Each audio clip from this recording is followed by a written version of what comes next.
Hello, everyone.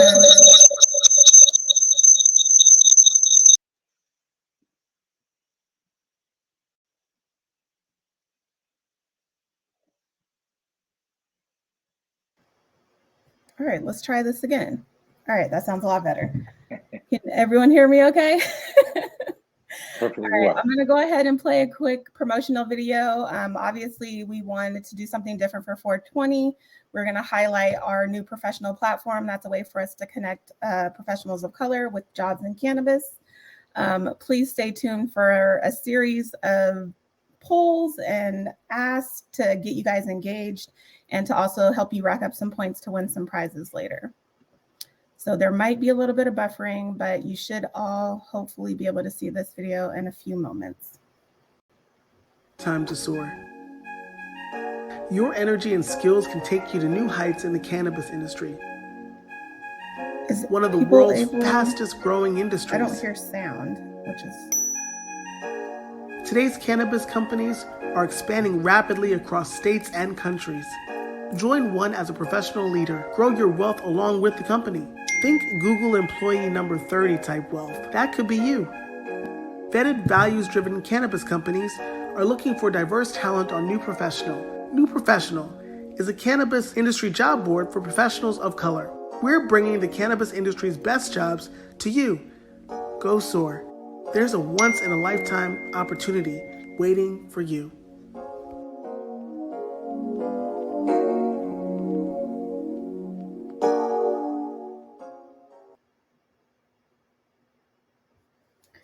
All right, thanks so much for viewing that. And like I said, I have a poll, so I'm gonna go ahead and publish that. It's just asking, how do you feel about working in the cannabis industry? The first question, or the first answer, excited. I've always wanted a career in cannabis. Second one, nervous. There's so much I don't understand about the industry.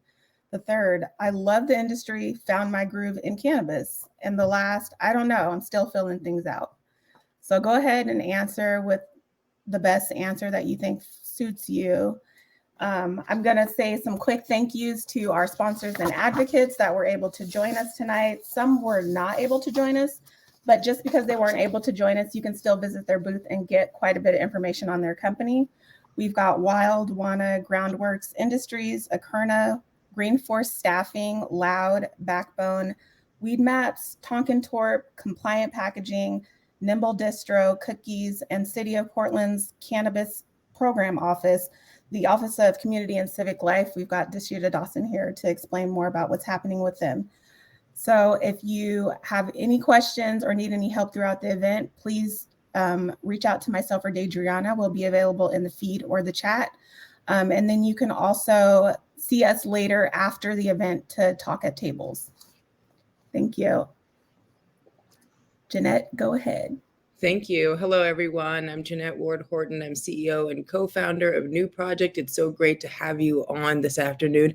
Happy 420. This is a really great way to spend your 420 thinking about the career opportunities in the cannabis industry and how you might bring your skills and experiences that we really need. We really need people like you. So I'm excited to have you join us and maybe take that first step by just being on this call and hearing from people who are working in the cannabis industry right now and hear their journeys. How did they get here? What do they think about the industry? And really tell it to you straight. I know these folks, these are all really honest folks who work in some really cool companies in cannabis, and have actually made some also really big impacts. And that's what's really interesting about cannabis is your ability to make change and do good work. So I'm a convert to the industry, and I'll tell you my story in a moment, and then these wonderful folks will share their story.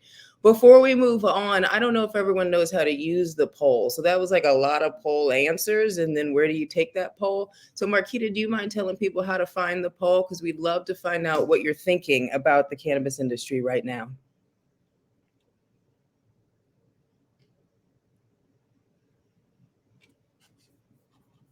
Marquita, can you still talk to us? We're figuring this technology out. Hey, yeah, sorry about that. So if you look on your screen on the right side, you should see both a chat or a event feed and then one section that says polls. If you click to the right of polls, it should bring up the poll that is presented at the time it's published. If you don't see one, just DM me and I can try and troubleshoot it from there. Okay, great. So everyone take a second, find that.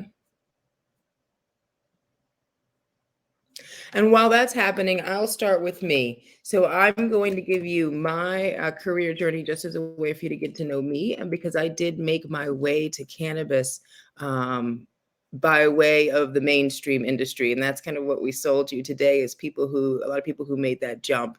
So I did, first up, I started my career in corporate America when I was still a freshman in college, and I started with Inroads. I don't know if you know the Inroads program, but it's a national internship program designed to create diversity in corporate America. It placed kids of color, primarily African-American kids, at least in the chapter I was in and on the East Coast. It was really about getting Black kids to expose to corporate careers and corporate jobs and get them in corporate America.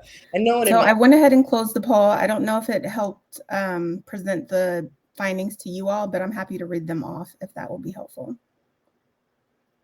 Sure, go ahead. Great.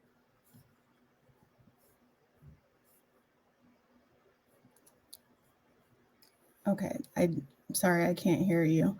So I'm just gonna say, it looks like the winner was, I love the industry, found my groove in cannabis, which is great. 22% are excited. I have always wanted a career in cannabis.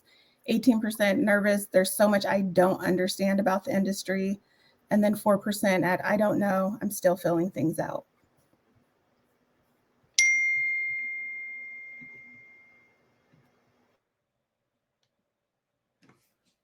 Thank you for sharing that, Marquita.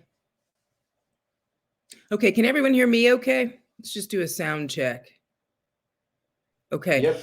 Okay, awesome. So I got that corporate career and it was really it was a big deal for me. Like you saw people walking into tall glass buildings in movies in their suits, but that wasn't a world I was familiar with. So I ended up really liking it. I liked the work. I liked the pace. And I was pretty good at it and ended up at big companies. I started at Home Depot and then UPS, no other way around. I started at UPS, then Home Depot, and then I went to Coca-Cola. And I ended up at Cannabis because I knew someone who had founded a cannabis tech company. So I started consulting on the side. I dipped my toe in the water that way. What was the company like? What was the industry like? What were the clients like? And after consulting on the side for 4 to 6 months, they made me an offer to come to the company. And my job at Coke was what you'd call a good job.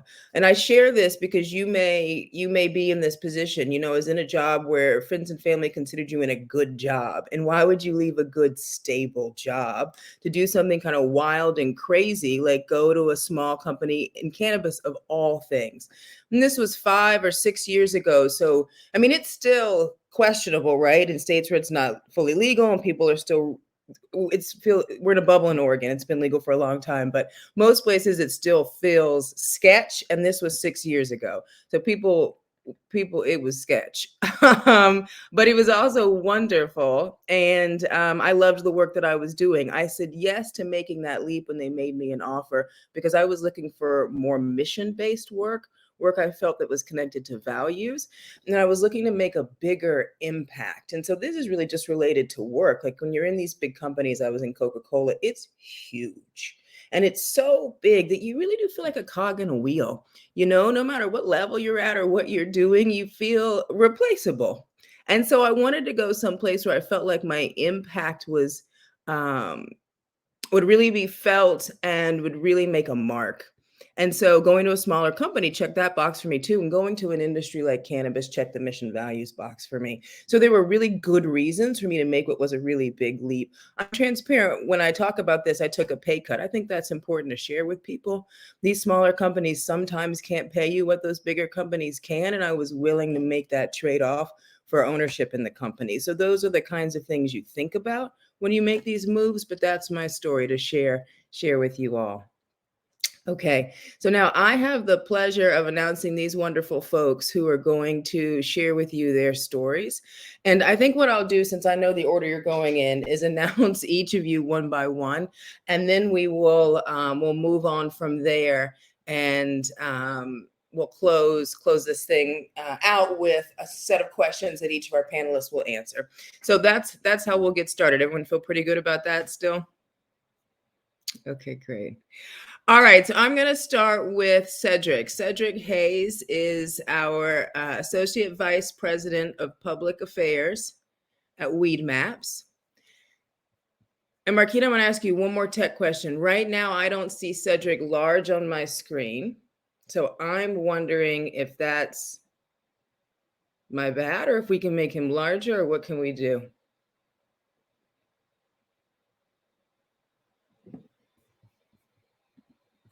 Whoa, all right now. Zoomed in. Can y'all hear me all right? Great.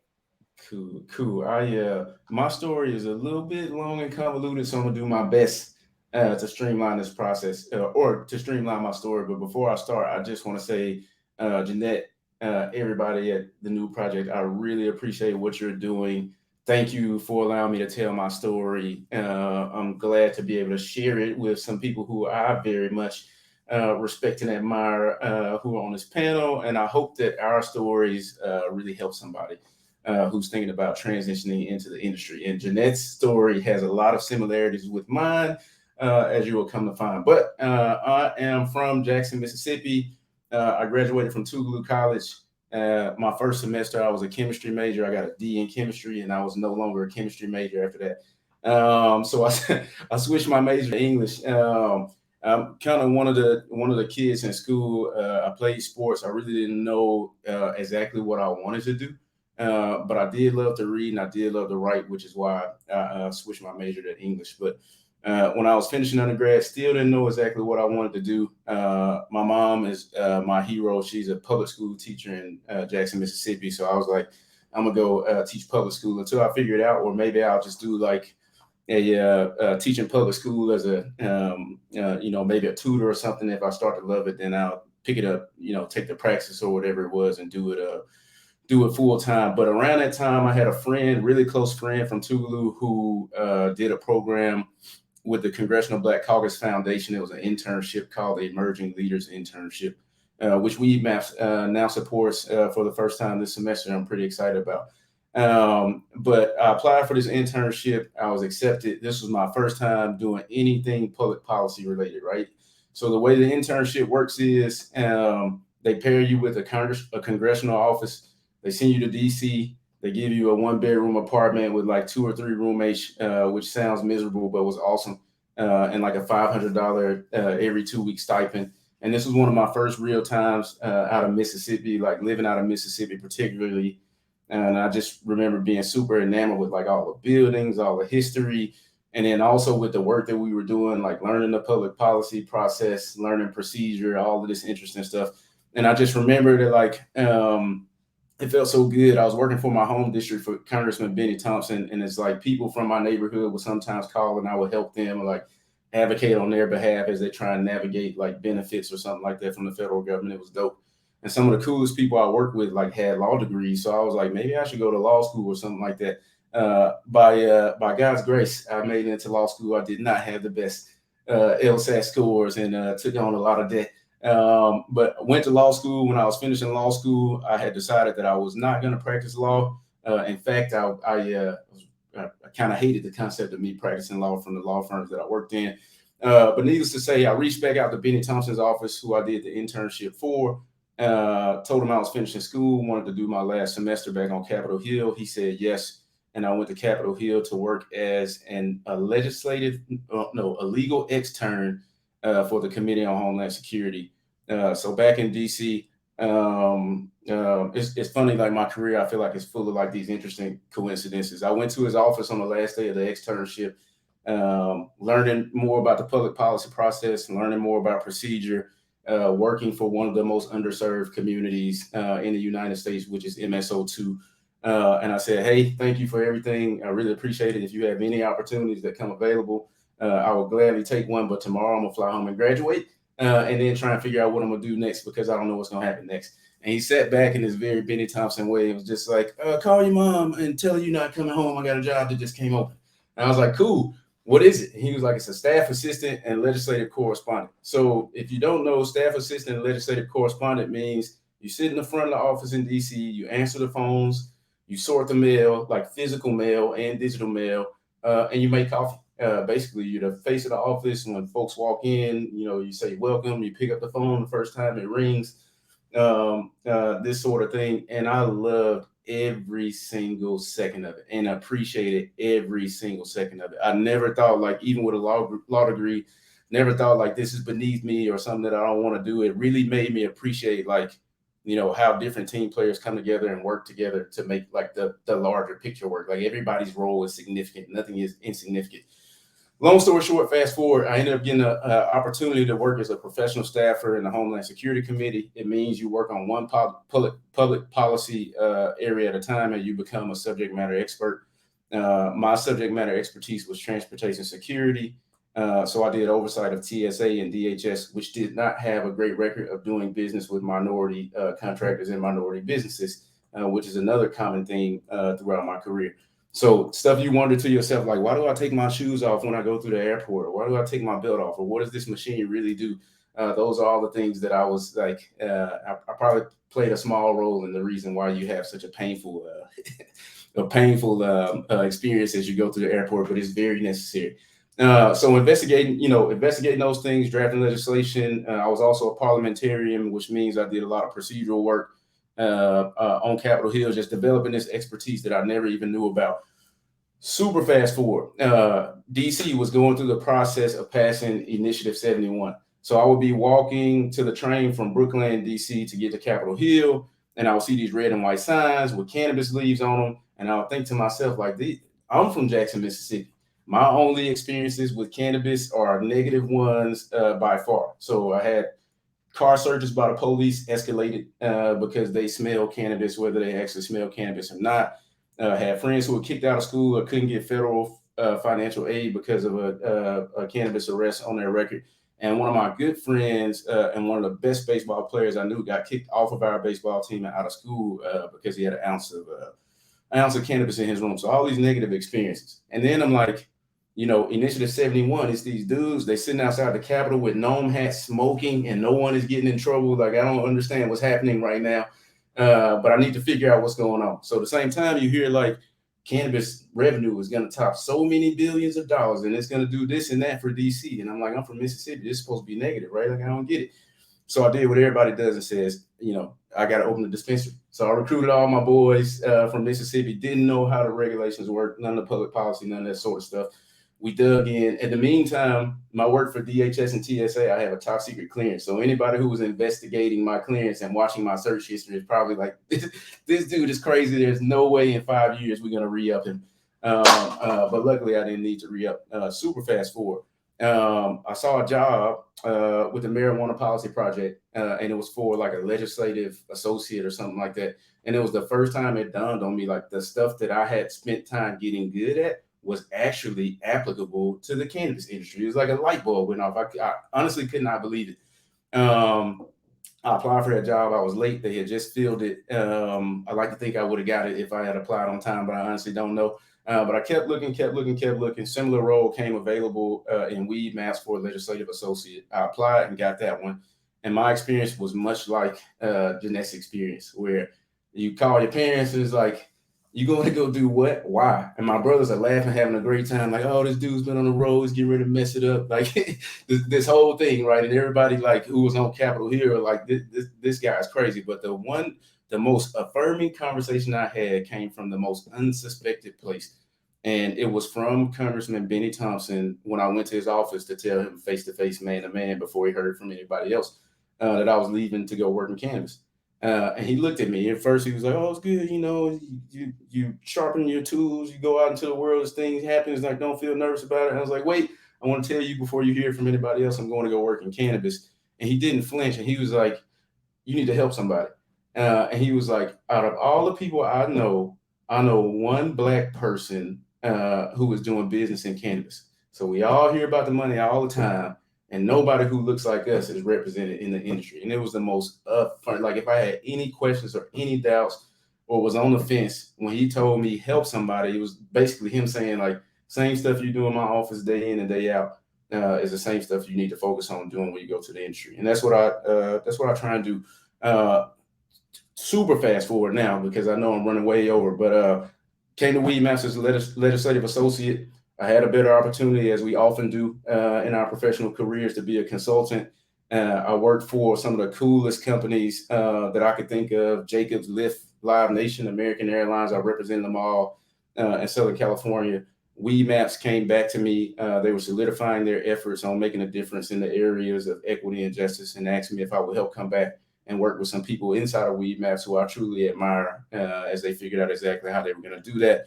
I jumped at the opportunity. I came back as Director of Public Policy and Partnerships. I started the Emerging Markets Department, which focuses on places like Mississippi, where I'm from, that we didn't expect to legalize so soon. It's still surreal to even be saying that.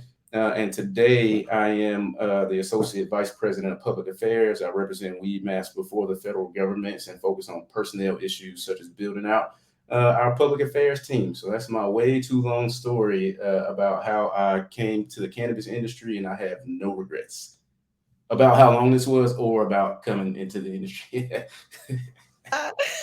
Perfect. Thank you. That's a model for 420. No regrets. Okay, great.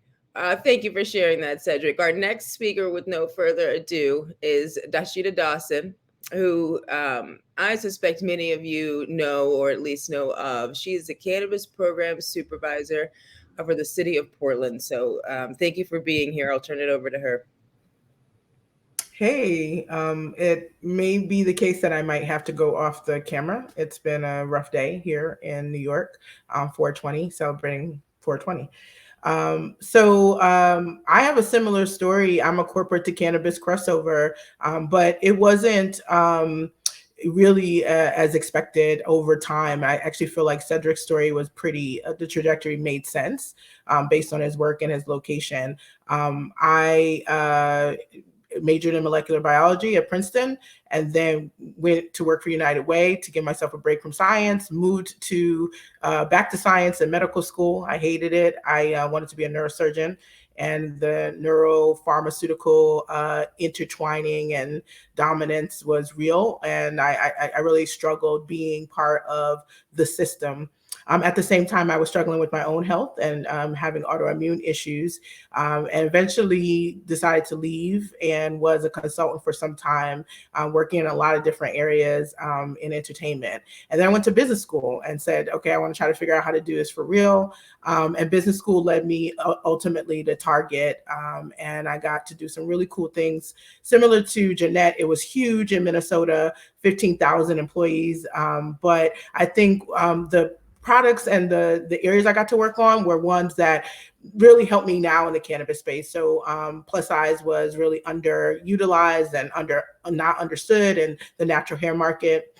So I do see the impact I made, but it was navigating something really large. And then, as I got to that VP level, my mom died unexpectedly. And I was still kind of shopping the underground market, the legacy market for cannabis regularly now, at that point, like 5 years doing it, and sort of hiding in my corporate existence. Though I loved what I didn't feel like it was that important. And I also really felt like I was making billions of dollars for these big corporations and not even putting 1% in my pocket. I moved to Arizona to become a cannabis patient after my mom passed, and really needed cannabis to get over that time period. That first 6 months, I always talk about super lemon haze. I quit smoking cigarettes. I really just cleaned up my life. I wanted to live longer than she lived, and I felt like cannabis was a big part of that. But when I walked into the store, I didn't feel like I could be a patient with dignity. It was really bro on the West Coast, and not very science-based. And immediately I saw an opportunity. My first thought was go corporate to corporate. So I interviewed for some really big corporate positions, C-level positions. I got to sit down with CEO, privateer up in Vancouver, but I didn't feel the science and I didn't feel the social justice components. And I started just feeling the need to go on my own.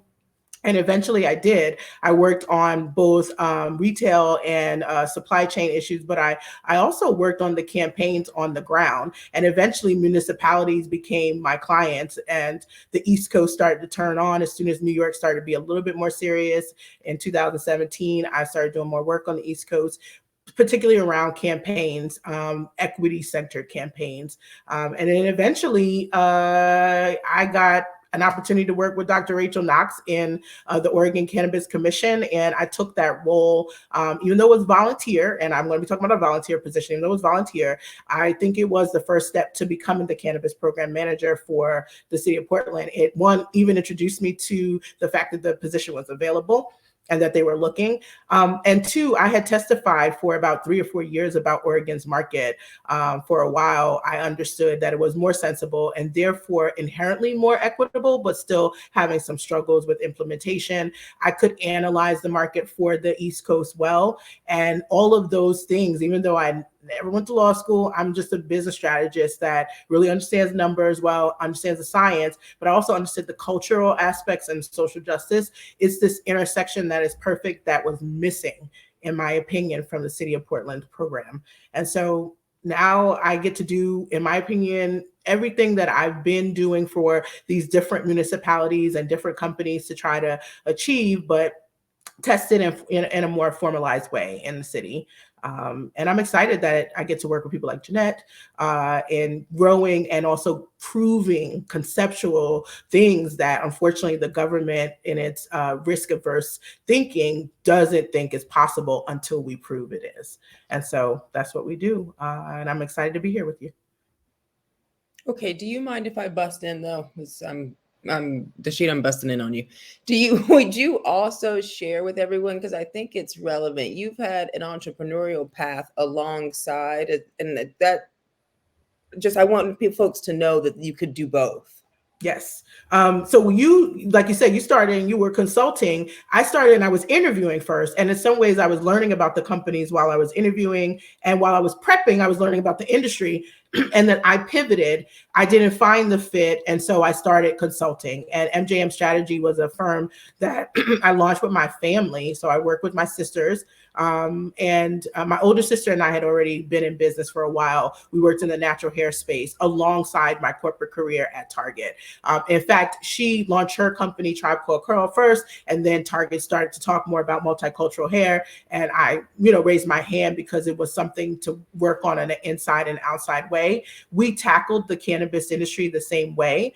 But I also have to give props to my baby sister, Ice, who luckily for her, she's so much younger than us. She's never had to work with anything other than the family businesses, but she comes in with real project management skills. And so we've taken very corporate day-to-day skills and expectations in a business and applied them into our firm, and then was able to take on quite a few clients. And we learned the industry that way. And then I wrote a workbook because I really didn't want to be a consultant anymore. It becomes another type of corporate slave, especially if your company, and let's be real, your company talks an equity game, and then you come to them with real proposals, and it's such a challenge. So I was walking away from positions as well because they didn't align with the way that I think the industry should be grown. And so in that way, yes, being an entrepreneur, being willing to create organizations and companies is almost a requirement to some degree. And luckily, we've laid the foundation with the MCBAs, the new projects of the world, as well as the things that we've done on the East Coast. But those were the things that inspired me to create too, because it was like, oh, there's a hole, and I don't want to sell my soul to my client. I want to make sure the industry is built the way I think it will be most successful. Thank you for sharing. Okay, great. So next up, we'll keep rolling to Sun. Sun Lee will share with us. He is the Director of Operations at Green Force Staffing. Thank you, Jeanette. So I was born and raised in Atlanta, Georgia, the son of immigrant parents who came over from Korea in the 70s. But, in that time, they were entrepreneurs. They had stores that sold, hair care products for people of color. And, one of the first things I just remember doing is working the registers when I was 8 or 9 years old, selling cigarettes to people for $1. And then over time, during high school, being in Georgia, cannabis is frowned upon. And so I remember getting arrested once for having, some stems and seeds in my vehicle. And so I've been incarcerated in the past, and, that led down to a different path. And then I did move out to Portland around 2002, where I started working for the Oregon State University in their food science department at a place called the Food Innovation Center. At that time, I also started volunteering at the community radio station called KBOO here. And from that volunteer position, I really started getting into nonprofit development, fundraising, community outreach. KBOO was also the first place where I'd met such diverse individuals from so many different backgrounds, which was, eye-opening for me as a 25-year-old coming from a community where, people were African American or white, and there's very few Asians. And so, but at KBOO, taking on the membership director role, development role, and community outreach really got me involved with diversity, equity, inclusion, working with nonprofits within the city. And there's a lot of great ones here. And then I also started getting into the medical cannabis world, and then the recreational world in the cultivation side, then doing cannabis sales. And a friend of mine, Ryan Rosenfeld started Green Force back in 2017. And around 2018, I was doing cannabis sales, so I had some extra time. And he asked me to come on board as his recruiting manager, which I accepted, and I've been here since. One of the exciting things that I really liked about working and recruiting for a staffing agency is that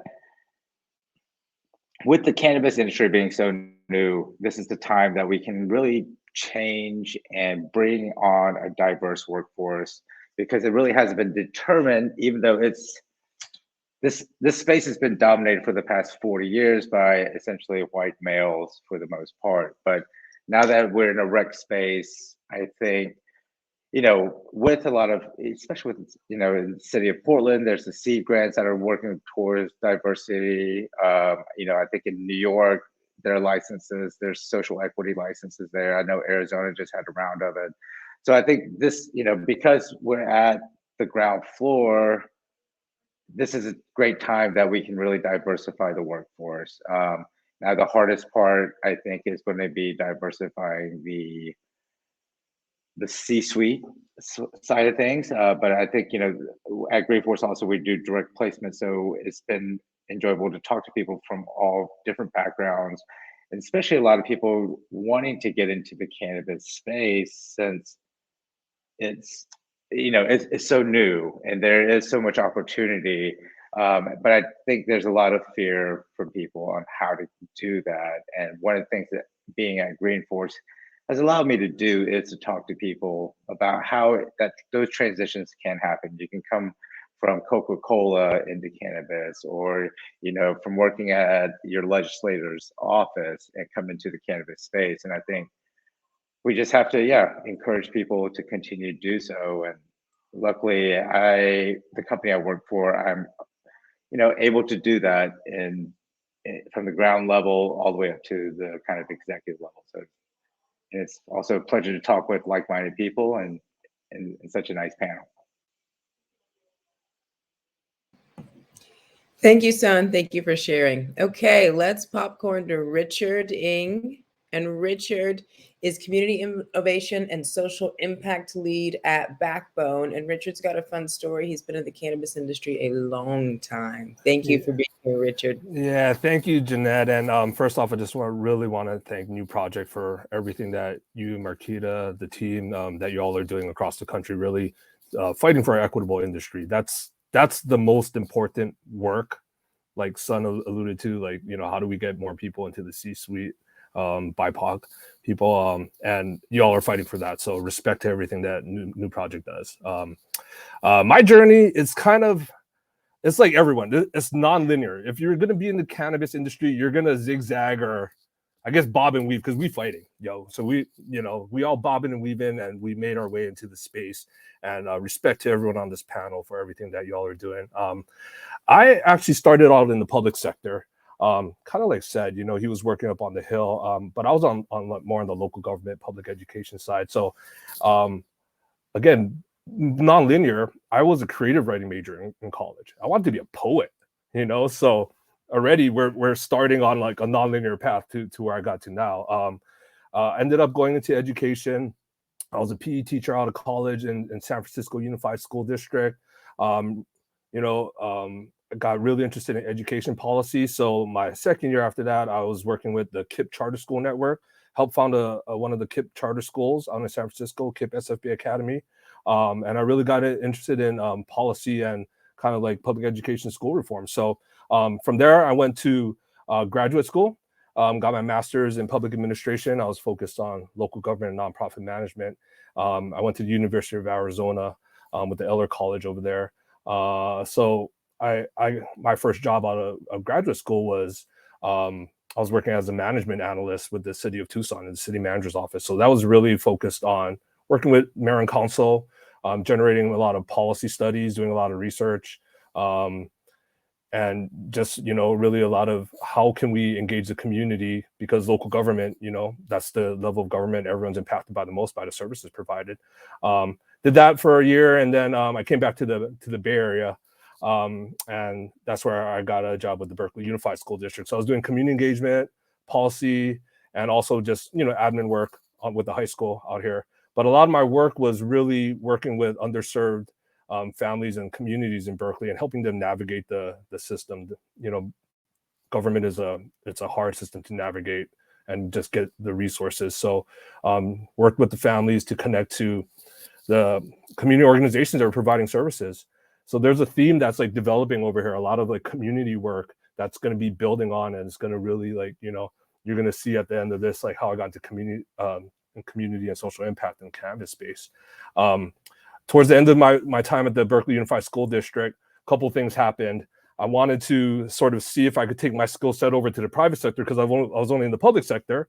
So I decided to leave the school district and start my own social impact consulting firm. Started to work with multiple startups in the Bay Area.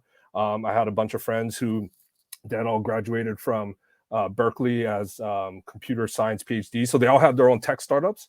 And I pitched all of them that I wanted to help them start their own social impact initiatives. And I got 3 gigs out of that just through my friends. And that was my social impact consulting. So that's how I got started in the public sector space. And the other thing that happened at the same time was my homies up in Washington, who I grew up with in Hawaii, we all went to college together. They started their own medical marijuana collective. So you had to be a state nonprofit at the time. So I had my master's in nonprofit, and they're like, why don't you come and help us set up these community programs because we really want to impact the community. Well, what that really was really setting up a retail dispensary. So it was all the retail operations. We were working with over 1,000 patients. First iteration of MJ Freeway. It was, so that was like my first venture into the cannabis space in the medical side up in Washington, up in the PNW, while I'm building out my social impact firm at the same time. Fast forward a little bit, Washington becomes adult use. My homies, they become producer processors. So now they close down the dispensary and then they start to grow. So I was helping that out. So I just transitioned over, did a bunch of supply chain management, worked on manufacturing production. So, pre-rolls, jarring flowers. And up in Washington, you can do everything from seed all the way up to delivery. So, just help that out, did a little bit of marketing as well. All the while, I'm still doing my social impact consulting. So again, that entrepreneur side, I think everyone has on this panel as well too. So again, community, policy, entrepreneur, these are themes that are going to be constantly emerging as we hear everyone else talk too. Meanwhile, I was living in the Bay Area at the time. So I was going back and forth between Washington. There's a lot of jumping around. But as California was coming online, transitioning to the legal market, I'm still living in Oakland, in Bay Area. So the city of Oakland, they were proposing their social equity policy at that time. I was volunteering for a civic tech organization called Code for America. And Code for America, what they do is they deploy citizens to work with municipalities on digital projects. So my chapter was Open Oakland, and we were actually working with the city of Oakland, and the city of Oakland approached us to create a digital solution for their social equity policy around the matching of general applicants to social equity applicants on the incubation side. So I helped create that digital solution, all citizen driven. Apologies if anyone has used that solution, but that's what you get for local government hiring volunteer citizens to create digital solutions. But through that, I got in touch with Make Green Go, which is their consultants, and they're the technical assistance providers for the city of Oakland. A really amazing team with Luanda Knox over there. And she gave me an opportunity to become a technical assistance provider, working with the equity applicants, helping them navigate the licensing system, doing business development, taking their business plans, really how to go to market on that. So I did that for around a couple of years. And through that time, I was just, building up my networks. And I eventually got to meet Amanda Friedman, who's the director of Cookie Social Impact. And she was working for a company called Backbone. At that time, she was the head of professional services. And she was kind of doing both jobs at the same time. So we met, and I transitioned over. I started to work part-time at Backbone doing sales enablement and operations, but I was also helping build out Cookie Social Impact program. So to fast forward a little bit, I was working on Cookie Social Impact for the last 3 years. Again, these themes of policy, community engagement, and working in cannabis, it all converged. So I got opportunity, helped design Cookie Social Impact program, launch that program. But now I'm transitioning. I'm full-time at Backbone, and I'm the community innovation and social impact lead. So working on technology, what we do is we work with cannabis and hemp operators. We work a lot of process visualization, supply chain management. And yeah, that's how I got to cannabis. So again, a big thing for me though is always keeping the community at the center of this work. And everything I've done has had that. And I think everyone on this panel, that's something we can all probably relate to, is in this cannabis space, relationships are so important. We have to fight for equity. We have to fight for a diverse industry. We have to ensure that it's not just going to be big corporations, right? So yeah, a little bit about my journey, and that's how I got here now too. So again, thank you, Jeanette, and everyone at New Project for this opportunity. And thank you for my fellow panelists as well. Thank you for being here. All right, let's close out our panelists with Jonathan Ross. So close out this portion where we share how we got here. Jonathan Ross is Community Relations Manager at Wild Cannabis. And most people probably know what Wild is, but you've probably had the gummy in the little box, the fancy box. Geo box, and that's Wild. Take it away, Ross. We make you work hard for it. Thank you for letting me speak today. I really appreciate it, Jeanette, panelist, and shout out to New Project, an amazing organization. I'll try to be as brief as possible because I know we're kind of stacked for time, but I grew up in Portland, Oregon. I came from a family from the South, from Mississippi, real poor. Wasn't that good in school. So the best option for me at the time was the military. Joined the military at 17. Spent about 6 years in the military, kind of just bouncing around. My first job was a truck driver. You can believe it. I was just driving trucks around. It was really great. And two things I think I learned the most in part of in being in the Marine Corps was first having tact, and then the second having patience. Following up with that hurry up and wait lifestyle that the Marine Corps can have. From there, I did a couple of deployments. I got some acknowledgments throughout my work, which led to me being selected and getting a job still within the Marine Corps, but working specifically for the Department of State. This is where I kind of excelled the most. I think the biggest thing and the biggest call out that I think as I kind of reflect on this work and sort of my journey was I never said no to opportunities. I always said yes, no matter what it was. I like the uncertainty, and I think that's a thing that a lot of the panelists have is kind of diving in and having that having that confidence just to take that step. Most of it's just taking the step. So fast forward 6 years, I did roughly a little over 20 countries, a little over 22 countries. Most notably working specifically with the industries. My trade at the time was protective services and structural security. So the person who protects all the Americans, that was me. Very, very military focused. And at the time, as you can imagine, working for the Department of State, the cannabis was wasn't even a thing. Weren't even thinking about it. Weren't even, it was not a thing. It was forbidden. But what was something that was, that I've always found fascinating is that my family has always been involved in cannabis to some degree. And that's what I think one of the things that had always stuck in the back of my mind. And with family, I always associate community. I got a big family and we've always kept a really close community. So as I'm around in these countries working security, I naturally started to adopt and add on different types of jobs. In addition to, working with embassies, I started working with local nationals, understanding various cultures throughout all the countries that I was working with. That led up to getting a promotion in the Middle East and working for the United States Employee Association, ran by the Department of State, where I was 24, 25, taking a job that was at the time I thought a bit big for me. But maybe that's just at the time I just didn't have the confidence that I did now. Managed about a little over 300 employees from working with bylaws and policies within the embassy in Pakistan. It was in Pakistan, and working throughout a couple of different cities throughout Pakistan. Had a very successful stint working there.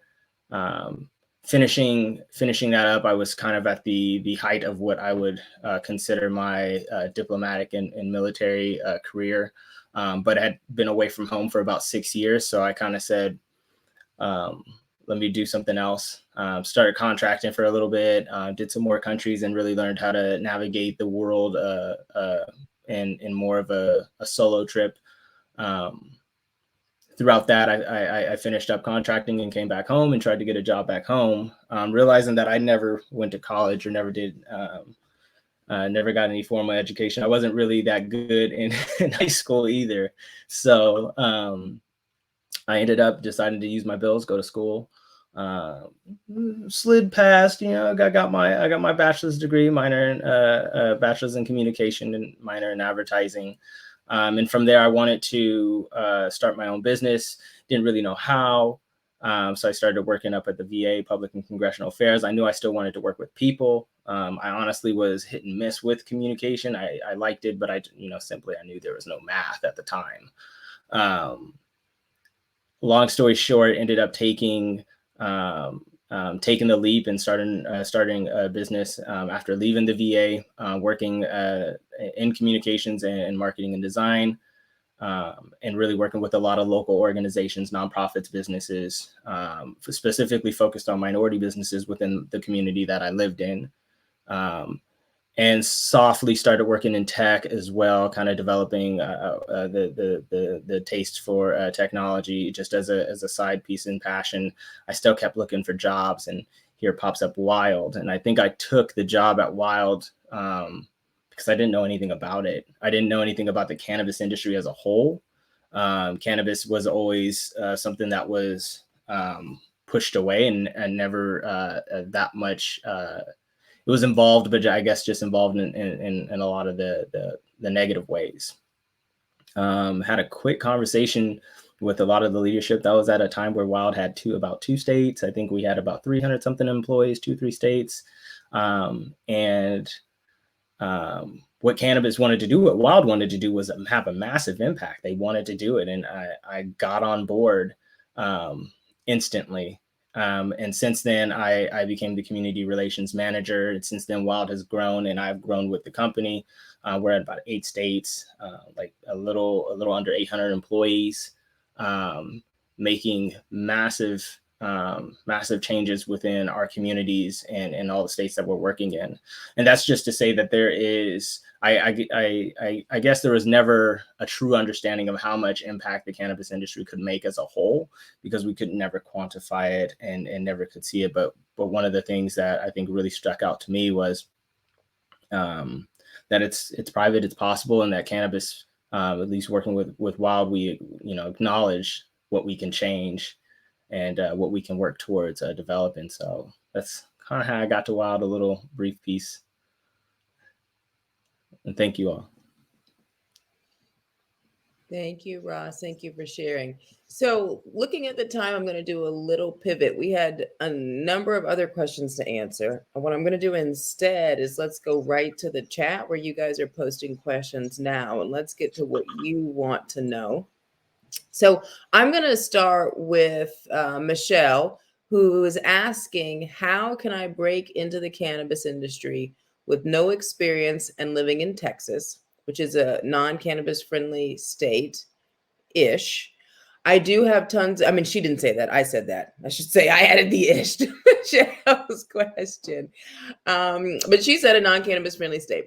I do have tons of business experience, especially with sales and customer service management. Can one person who wants to jump in answer Michelle's question? I'm happy to jump in, Jeanette. Michelle, I would say first, you'll have to get out of Texas.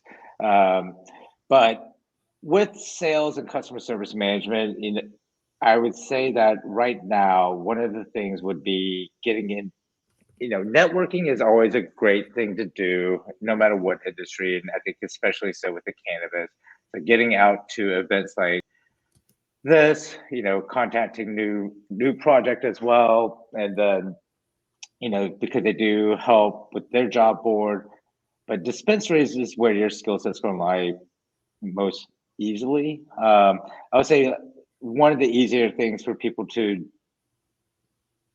transition from one industry to another is accounting and things of that sort. But with customer service management, I think dispensaries are going to be the good place to go. The only downside is certain states, depending on their inventory tracking system. For example, in Oregon, it's called Metric, METRC. But in some states, people are able to trade on Metric without working for a cannabis company. But in Oregon, for example, you have to be a part of a cannabis business in order to learn the inventory tracking, which is a very big thing for dispensaries. But I think getting out to different trade organizations, joining trade organizations, and networking events is going to be one of the better ways to find the openings, because people do need professional people in the cannabis industry. So I think there's a good chance. And hopefully that answers your question. It does. Thank you, son, for starting that. And I'm going to add, Michelle, that I called Texas an ish cannabis friendly state because I went to a cannabis conference in Texas. It feels like it had to have been over 5 years ago. It was before I had any children. So this state has been working on cannabis for a long time, and you can, as son said, get involved now. What are the cannabis associations? They're there. What are the organizations that are working on legalization? They're there. Who are the people with the hemp businesses? A lot of people get into, because you're legal, CBD is legal and hemp is legal in Texas. Those folks are probably preparing to move on to the cannabis industry. So start talking to folks in hemp businesses. Son's right that it's better in sales and customer service management to be in the state where it's legal. If you had a different kind of skill, you were a software engineer, for example, you could absolutely be virtual and be in Texas and work for a cannabis company headquartered someplace else. We had I worked for a tech company, Richard shaking his head. We had software engineers from all over the place who worked for our cannabis tech company because they did that job virtual. So if you're like Michelle and you say, my state's not legal, could your job be done virtually just the same? And if it can't, is hemp legal? Because that's where you start. Most states, that answer is yes. Anyone else want to add to that for Michelle or anyone else? It's a really popular question. Yeah, I'll add a little bit to that too. And Jeanette, just to jump on what you said, if you do work for like an ancillary service provider, like a cannabis tech company, there are also customer success roles as well too. So that might your skill set might be transferable on that too. you know, I know like for our company on Backbone, we do have a lot of customer success people who are all over the country as well too. I know in Texas there are a couple medical marijuana providers right now. I think Texas Original is one. I can't remember the other one.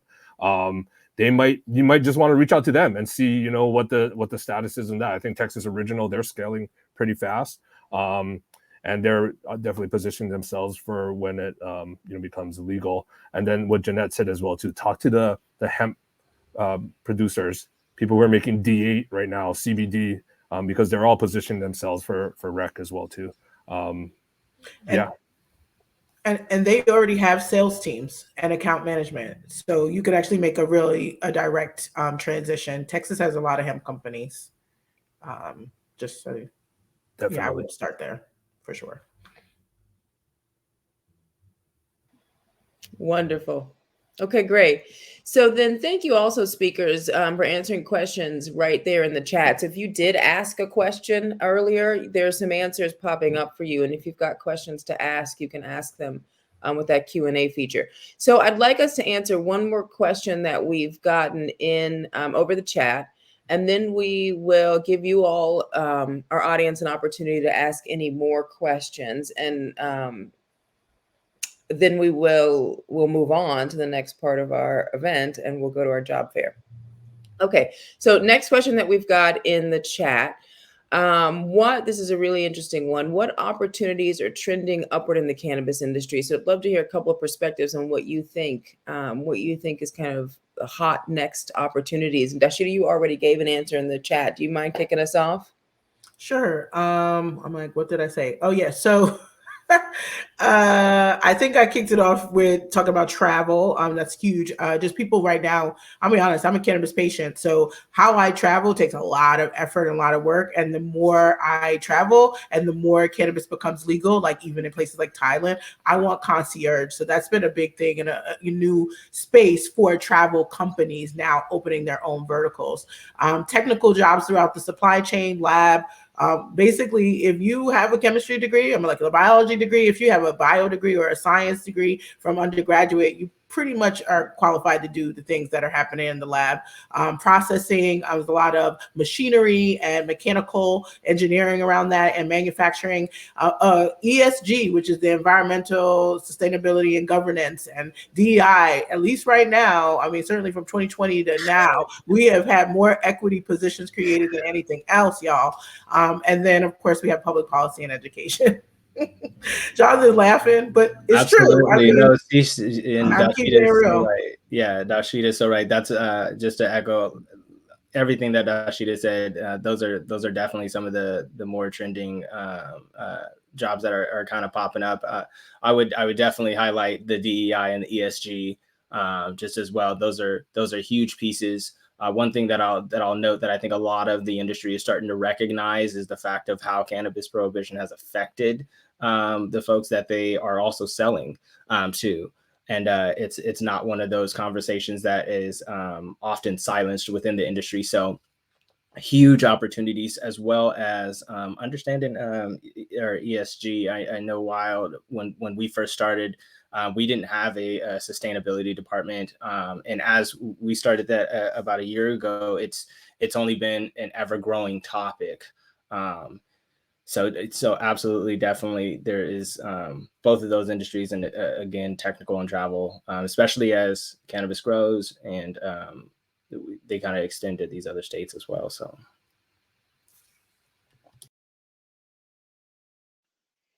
Yeah, just real quick, I am going to have to jump off in order to pick up my daughter, but I would agree with Dashita and Jonathan as well. You know, as cannabis becomes more legal on a federal level, hopefully, I think we'll see more tourism. Cannabis tourism seems to be taking off as well. And then I think what I've noticed as a trend is people are moving away from cannabis flower in some ways, and extractions are becoming more and more popular. It's easier to store, easier to transport. So people who have those chemistry backgrounds, I think are going to do well. Accounting, I think, is a big place as well, because I think a lot of these companies, if they're started with a low cost of entry, for example, like Oregon, then I think a lot of people initially hire their friends because they're good at math or what it might be. But as their company begins to grow, they begin to realize they need people with accounting degrees and things of that sort. And obviously the DEI is a very big thing. And then, and I also see with federal legalization, then we start looking at supply chains, and because they're going to be able to cross state borders, and so shipping logistics and things like that, I think are going to become very important. Whereas that right now, probably for you guys, while Jonathan, everything just state by state, and so like one day hopefully it would be nice to be able to go to California, ship your things to California from Oregon or wherever. Absolutely. Wouldn't that be nice?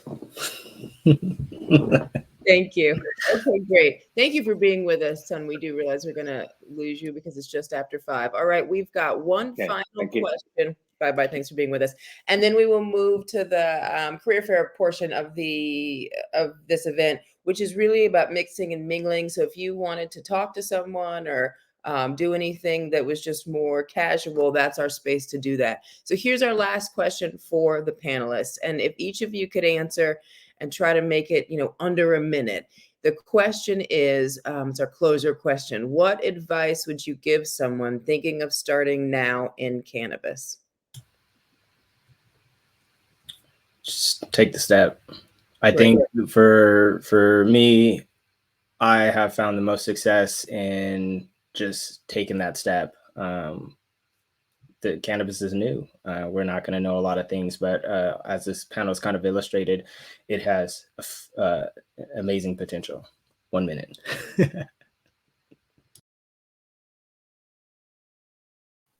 I'll jump in. For me, to piggyback off Jonathan, I think that people who could help you get to the next step in networking, to kind of piggyback on, I think what Dashita was saying is I don't think there's any easier way to do this than what's afforded to us now. So LinkedIn or social media, whatever it may be, the only way you don't get a response from somebody is if you never reach out. You'll never know. But a lot of people, I think you're going to run across a lot of people that you respect and admire, or have a career path or a trajectory that you can see that is similar to what you want to do. And you would only be doing yourself a disservice if you didn't reach out. So I know as far as my LinkedIn goes, I'm never afraid. If I see somebody doing something or moving a sort of way that I admire, or, frankly, a career path or something interesting happened I want to be a part of or know how they did it, then I just reach out. And if they don't answer, that's fine. I don't take it personal. We all super busy, but at least I can live with myself knowing that I tried, right? You'll be surprised the amount of success that you will have. Definitely. And just to go off what Seth says, cannabis LinkedIn is pretty interesting space. People are very willing to talk to you. Hit me up. I'll talk to you as well. So definitely do that. Networking, go to events like this. Reach out to organizations like New Project. If whatever city you're in, there's going to be some kind of industry association popping up. Reach out to them. Ask them if they have resources so you can understand sort of what's going on in your area, what jobs are available. But going to conferences and networking, that's probably the biggest thing you can do right now. Just build relationships. And then I guess I will add that don't be afraid to do multiple things in the industry. I like to say the stuff that I'm doing, everyone here on this panel actually described what would be more like nesting tables, right? They all fit together. I'm talking about cannabis all day long in some way, shape, or form. Sometimes I'm doing it on behalf of the city of Portland, and sometimes I'm doing so on behalf of communities of color that have been completely destroyed as a result of the war on drugs. And sometimes I'm doing so on behalf of myself as a patient who believes that access should be available to everyone. And so I choose my roles based on that, and also based on the company, whether they respect the science or the culture, and the culture. And I require both.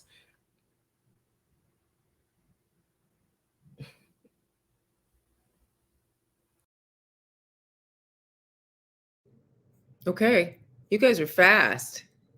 Great work. That's it. They wrapped that right up. Thank you for sharing. Thank you for being here. We've had a number of other questions pop up. And some of these are really interesting. So why don't we take them in the next room? So there's a question about grants, there's a question about resources, which is a really great question. What resources you'd recommend to someone new to get a better grasp of the cannabis industry's current landscape? I'll just share my answer to that really fast because it's super easy. The industry is new and it's like happening right now in real time. A lot of times you hear people say about this industry, we're building the plane as we fly. So you don't really need to, I don't think, if you're not trying to grow, you don't need to go back to a book and read some tome that someone else wrote. What I would tell you to do is go to Marijuana Business Daily and sign up for their notifications on your phone or your computer. And those pop-ups will give you the daily industry news. And you'll learn the industry in real time. Just over time, you'll go a month or 2 or 3 reading those and you'll know as much as anybody else. I do a Google alert for cannabis industry plus your state.